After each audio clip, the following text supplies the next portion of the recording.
아랫집의 두 얼굴, 층간소음 피해자냐, 생활소음 가해자냐? 당신만을 생각합니다. 오직 당신만을 향하여 말을 하고, 오직 당신만을 향하여 행동합니다. 가해자. 이 글은 블랙 코미디 형식으로 작성되었습니다. 조직 스토킹 가해자들이 얼마나 맹목적이고 비정상적인 집착을 하는지를 희화화하여 풍자하는 글입니다. 피해자는 관심조차 없는데 가해자들은 마치 연인을 잃은 듯한 태도로 미친 듯이 집착하며 의미 없는 행동을 반복합니다. 이들의 황당한 행동을 지켜보며 통쾌하게 비웃어주세요.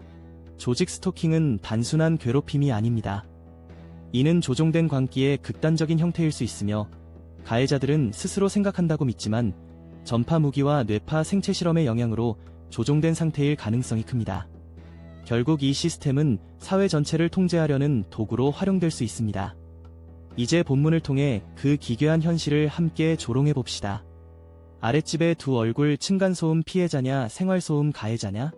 요즘 아랫집이 층간소음의 피해자라고 누가 감히 주장할 수 있겠습니까?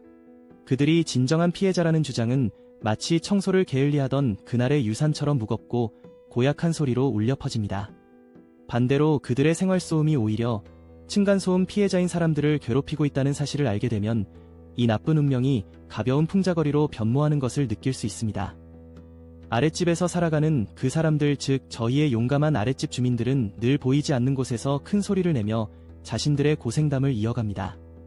소파에 앉아 TV 채널을 바꾸면서도 공사장 소음처럼 큰 목소리로 대화하고, 오토바이 배달부가 지나가면 갑자기 외치고 도망가는 마술사처럼 펼쳐지는 그들의 행동은 매일매일 새롭습니다.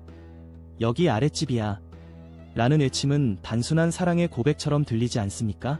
그들은 그 소리로 나에게 로미오가 되어주는 것이며, 그렇게 그들에게는 우리의 특별한 관계가 고백되고 있습니다.